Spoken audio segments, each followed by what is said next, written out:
Good morning, everyone. Welcome to Doing Business in just about 30 minutes on Business Morning on Sunrise Daily. I'm John Mekwa.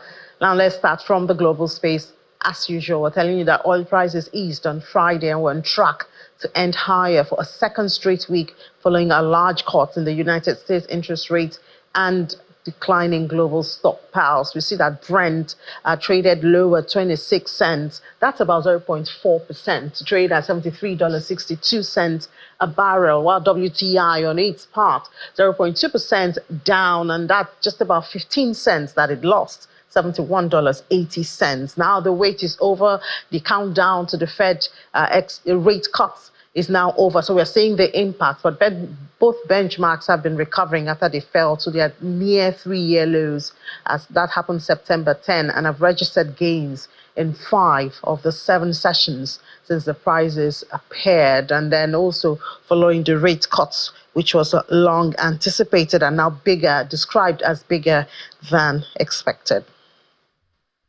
We come home to Nigeria, look at the Naira and see after that intervention from the central bank, NAFEX did gained about 42 Naira 65 kobo, that's for NAFEX, and to close at 1,619 Naira 23 kobo. But that's NAFEX, the major market we know dropped yesterday, 1,554 Naira 2 kobo, lost 0.28%. That's roughly 4 Naira 37 kobo is what was shaved off that. So the intervention of the central bank wasn't yesterday, Thursday, it was on Wednesday. So we still see a little bit of the effect, sustaining it around 1,500. But however, there was a drop in the value of the Naira yesterday. And perhaps that's why we saw a change in the customs duties yesterday for, I think, the first time in 24 months, about a month. Customs, the Central Bank of Nigeria adjusted the exchange rate used for customs duties to clear goods at ports and airports. The customs duty, also known, refers to taxes and levies paid on goods imported into the country. The duties are paid through a commercial bank to the Nigeria Customs Service, which receives on behalf of the federal government. According to the data, the portal, I checked this morning, so I can tell you firsthand that it's now at 1,593 Naira 57 kobo for a dollar. That's the exchange rate for import duty, and this is about 1.85% reduced from what it used to be. It used to be 1,564 Naira 92 kobo for a dollar. So this hasn't happened in about 24 days. Remember when it used to happen like twice in a day? So there's been a bit of stability and that customs exchange, and we do hope that the stability continues, even though we now see that there's been a change. That change started yesterday. So as at this morning, custom duty is the exchange rate is at 1,564 Naira 92 kobo for a dollar. Some corporate news now. PZ Cousins is saying that it is going to be selling, divesting its assets in Africa, not just Nigeria. So even though this has not been confirmed, by the Nigerian arm of PZ's PLC, but the news is already on the NGX website, which makes it authentic that they will be divesting from Africa. They're looking for partners, African partners, to sell their stake to. So it's not just a Nigerian thing for the case of PZ, but obviously it also affects Nigeria being an African country. Now, the world is going digital. Digital economy is taking over the world, and so Nigeria cannot be left out. That's why the NCC recently held a meeting with stakeholders to upgrade or inform them on the intention to upgrade facilities. But of course, the stakeholders also have their requests on how to make this work. It's a stakeholders consultative forum on emerging technologies. The focus here is the use of 6 gigahertz, referring to the frequency band between 5.925 gigahertz and 7.125 gigahertz. The implementation of this, which is expected to at least double the spectrum available currently, should increase internet penetration and the benefits that come with an 80 megahertz or 160 megahertz channel for Wi-Fi.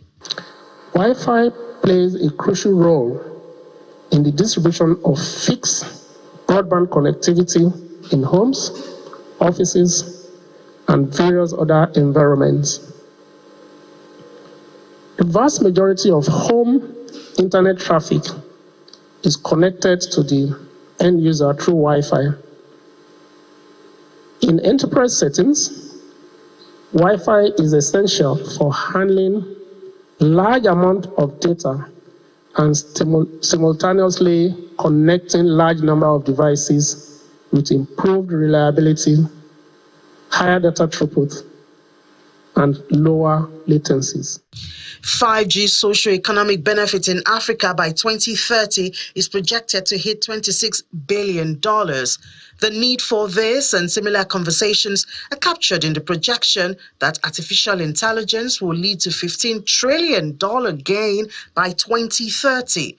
Internet of Things will hit $11 trillion, 5G $8 trillion, cloud computing $1 trillion, while cybersecurity risk hit $5.5 trillion in 2023. So as is today, we have an overcrowded airwaves that are currently limiting the potential of Wi-Fi deployment in the 2.4 gigahertz and in the 5 gigahertz bands. And as a result of that, it is not a surprise that today more than 70 countries, and the number is really counting, have already acted and opened this Wi-Fi 6 gigahertz, or some of them are considering acting to open the 6 gigahertz band for unlicensed Wi-Fi use. While the idea of upgrading is enticing, in reality, stakeholders are calling for caution. As Nigeria seeks to leverage this spectrum, our policies must be aligned with international standards and best practices. This will facilitate the adoption of globally compatible technologies, fostering trade, collaboration, and innovation. Before we can, upgrade to 6 gigahertz, there are a lot of things that needs to be considered. So we are just pleading with the NCC, I will not say into details, that we need to do the needful in providing fund for the sector. It's no longer news that the future lies in the digital economy, and Nigeria needs to be part of it by constantly upgrading facilities and infrastructure in the information and communication technology space. So let's talk about what we're expecting next week. That's the MPC meeting. Begins on Monday, decision to be announced on Tuesday. Yesterday, South Africa cut its rate by 25 basis points. Over outside this continent, we did see the Federal Reserve also cut its rate by 50 basis points. The Bank of England has held. And so what will Nigeria do? Well, I think a lot of people see it being held. But let's find out what Professor Ken thinks of this. Professor Ken, good morning, and thank you so much for joining us this morning. What do you expect from the MPC thank you for having next week? Yeah. So what do you expect from the MPC meeting next week? Yeah, please, I have to say something that we need to manage our expectations because, one, Nigeria is experiencing stagflation. Now, number two, Nigeria is an import-dependent economy by design. Nigeria is struggling against all kinds of structural factors that are limiting the monetary policy space because the monetary policy can only go so far in dealing with the issue that they're addressing, which is inflation control. And bear in mind that why inflation is important is that it is the biggest single driver of millions of people into abject poverty and multiple deprivation.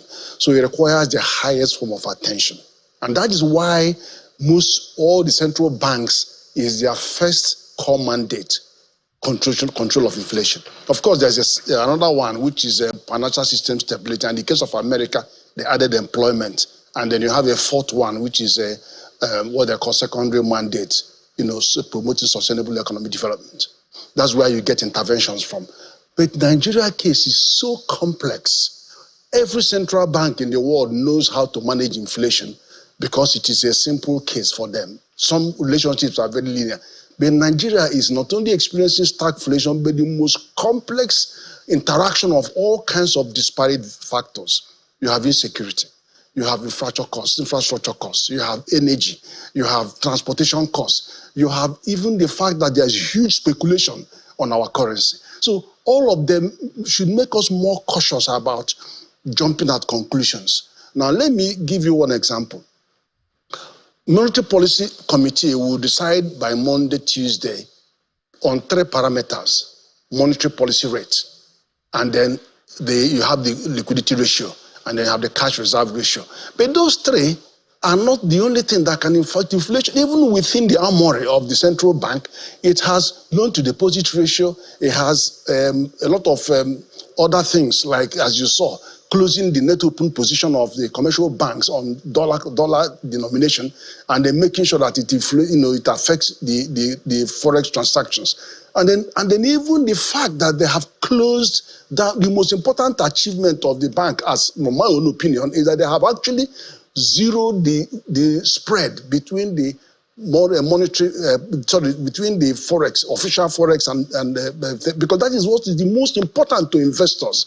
That irrespective of where your forex rate sits, whether it's at 1,600 or 2,000, please close that gap, because that arbitrage is a big driver of speculation in your economy. So they've closed that, and then the next step is to help them manage the thing down, those rates down, so that the inflation, imported inflation that comes with it, is attenuated.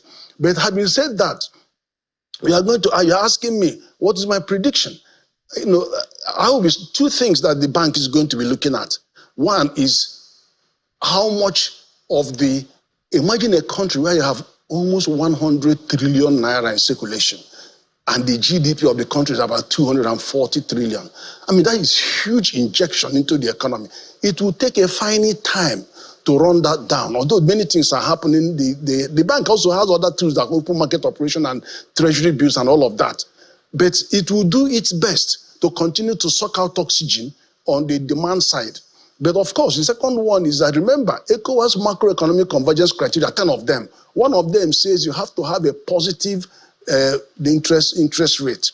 Here we are on negative territory because the MPI is on 26 points and then the inflation is on 37 points. You still have a gap of 11%. So a natural tendency is for the MPC to try to close that by constantly increasing to the point where there will be an inflection. That's one tendency. And then, of course, against that tendency, you have to look at other things. So it will not be surprising if they still decide to increase the rate.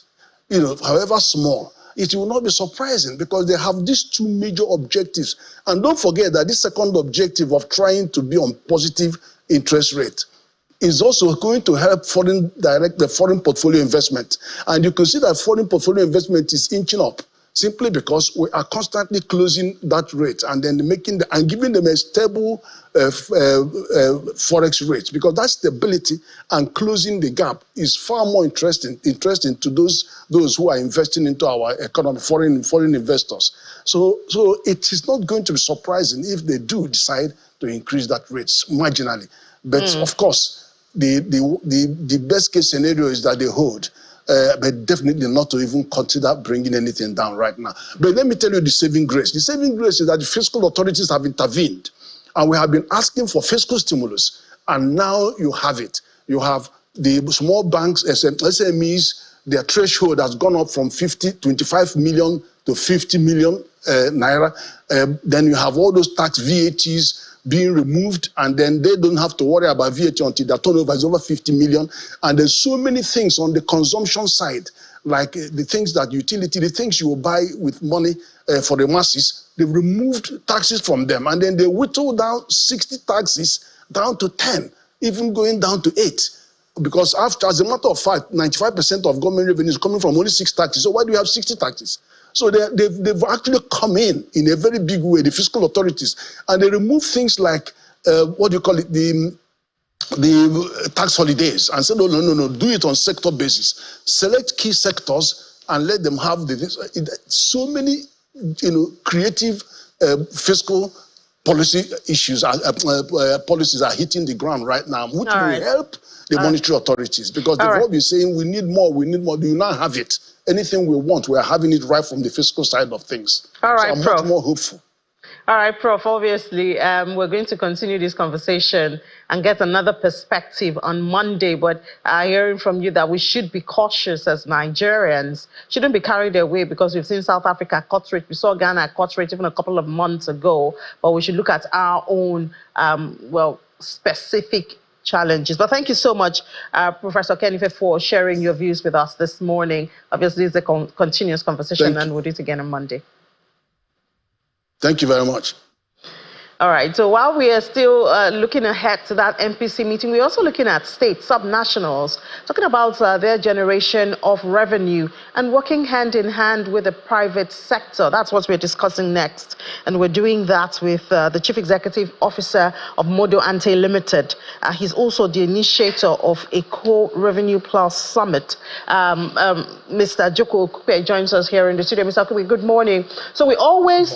You're welcome to the program. Thank you. So a lot of times we've had to rejig or refocus, because sometimes we expect so much from the federal government, and we tend to forget that a lot of the resources in the country is being controlled by the states. And they have potentials, they are closer to the people than the federal, and they ought to also maximize the resources they have. Nigeria is a very great agriculture-rich country. The different states and all of that. How would you at this time score states, governors, government in the area of revenue generation?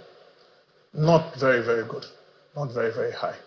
Because just like you said, there is still room for a lot more to be done. Thinking a little bit outside of the box, getting a bit more innovative with approaches that need to be taken, such that there's not additional burden on citizens, but there are new openings, for revenue generation that can be exploited. So what are those openings? We're talking about PPP now, working obviously with the private sector. Right. What are some of those openings that will not increase the burden? Because we've seen taxes, introduction of taxes, and obviously at a time like this, we're dealing with energy costs in the country, we're dealing with food costs in the country. So introduction of a new burden on any individual or even companies, it doesn't seem like a good idea. Right. Well, if government considers going into value exchange services, initiatives that somehow makes government to render services to the people at a rate that they can afford and that will actually enhance their lives and livelihood. If you look at the technology space, for example, the digital space, for example, in the economics of the world, there's so much that is happening in that space, that government can tap into, such that income generation or revenue generation does not even necessarily come from the citizens alone. The digital platform is a global platform. There's always need for people that want to do things outside of the country to get information of what's happening in the country, to get valuable input. And within the framework of government, there are so many of such platforms that can be created, that can begin to generate new streams of income for the state. And another thing that comes to mind is electricity. We know that the Nigeria's electricity law has been tweaked, giving authority, regulatory authority to states. And of course, one would expect that they will work with the private sector. But I wonder, issues of huge capital needed, bureaucracy in getting licenses, I wonder how much of a hurdle that could be, even with the renewed electricity law. Yeah, a lot of the states are still trying to wrap their heads around that law in terms of trying to get the nitty-gritty of how exactly it's going to operate.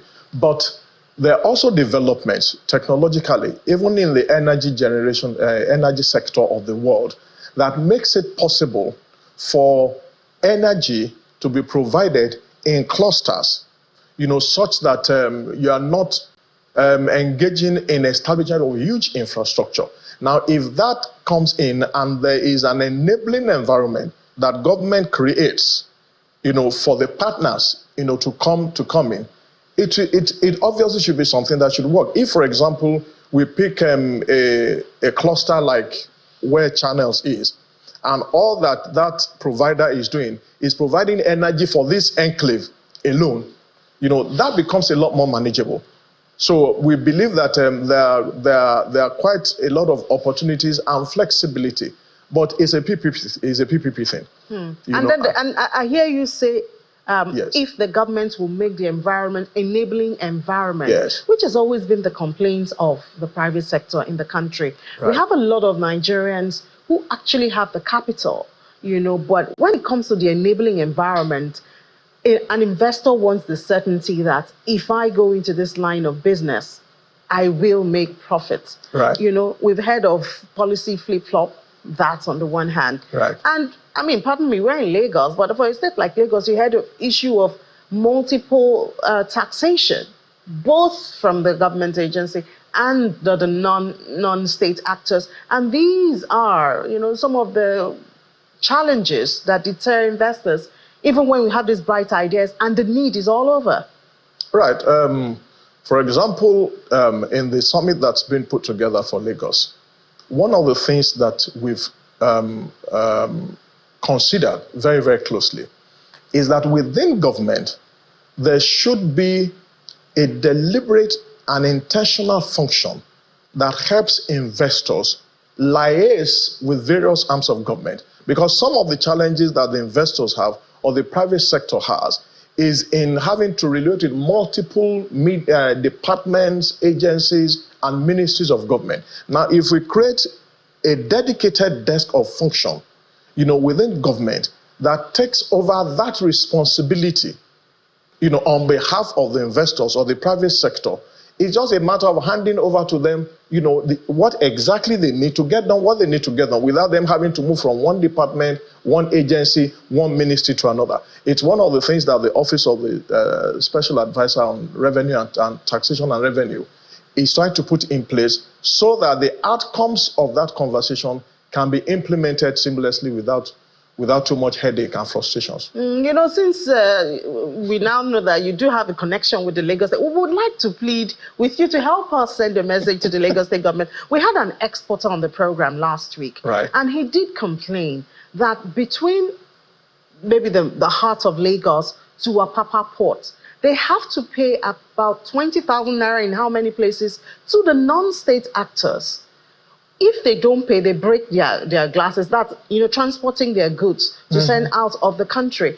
And they have taken this matter, it's not a new one. They've taken this matter even, to maybe to the office of the governor, but nothing has changed. And of course, when exporters or investors see things like this, non-state actors are so powerful that it seems the state cannot do something about it. That is a major deterrent, to investors. Good information. I believe that there is a continuous information gathering.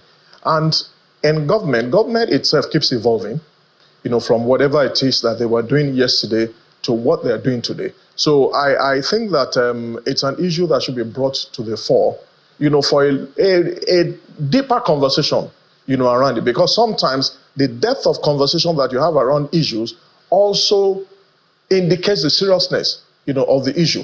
Now, within constructs, there's information that you give that should get to me as a result of the various chains between me and you. Whatever gets to me may have been completely diluted from what you intended to send out. So I will think that at some point in time, there should be an infusion of some more structured information management from the people to government. Okay, so I get 2 points from you now. Yes. The first, you talked about creating like a one-stop shop for the private sector. The other is the management of information, which we see obviously the impact, judging from the experience of, it was one of the exporters who was on the program, but we know it's a common thing in the country. Now, if you were to speak to a group of private sector, you're from the private sector, in this, pushing the PPP strategy for state revenue, what would you advise them to look out for if they were to get into any agreement with the government?